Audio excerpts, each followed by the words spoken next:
కనుక ప్రియులారా, ఇక్కడే మనం ఈ మాట దగ్గరకు వస్తే ఈ మాటలు తెలుగు బైబిల్ చూడండి ఎంత స్పష్టంగా ఉందండి. ఆదిమ హిబ్రూ గ్రీకుల నుంచే తెలుగు బైబిల్ భాషాంతరం చేయబడింది కనుక మనకు డైరెక్ట్గా ఓల్డ్ మాన్యుస్క్రిప్ట్స్ నుంచే మనకు రాయబడి వచ్చింది బైబిల్. కనుక ఏదో తెలుగులో సరిగ్గా లేదండి, ఏడు ప్రతిదాన్ని తర్జుమా తప్పే అంటే నీకు అర్థం కాకపోతే లేదా నీకు వ్యతిరేకంగా ఉంటే అది తర్జుమా తప్ప.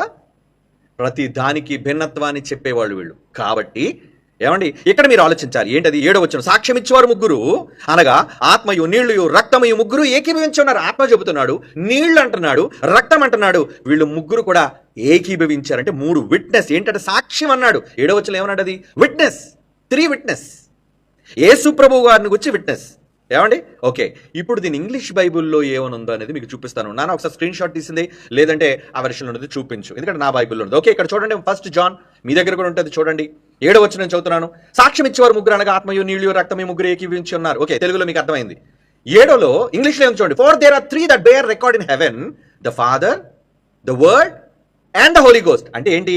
ఫాదర్ అంటే తండ్రి, ద వర్డ్ కుమారుడు వాక్యము, 3 అండ్ ద హోలీ గోస్ట్ అంటే పరిశుద్ధాత్ముడు, అండ్ దీస్ 3 are 1 అన్నాడు చూడండి. అంటే ఈ ముగ్గురు ఒక్కటే. ముగ్గురు ఏకీభవిస్తున్నారు అని అనలేదండి వాళ్ళు. ముగ్గురు ఏకీభవిస్తున్నారు అన్నాడా? దీస్ 3 are 1 అంటే తండ్రైనా కుమారుడైనా పరిశుద్ధాత్ముడైనా వీళ్ళు ముగ్గురు ఒక్కటే అని ఒక తప్పుడు త్రిత్వ సిద్ధాంతానికి నాంది పలికారు. వీళ్ళు కాదండి, వీళ్ళు తాలూకా తాత ముత్తాతలలోని క్రీస్తు విరోధులైన దొంగ సన్నాసులు. మరలా చెప్తున్నాను, క్రీస్తు విరోధులైన దొంగ సన్నాసులు వీళ్ళంతా కూడా.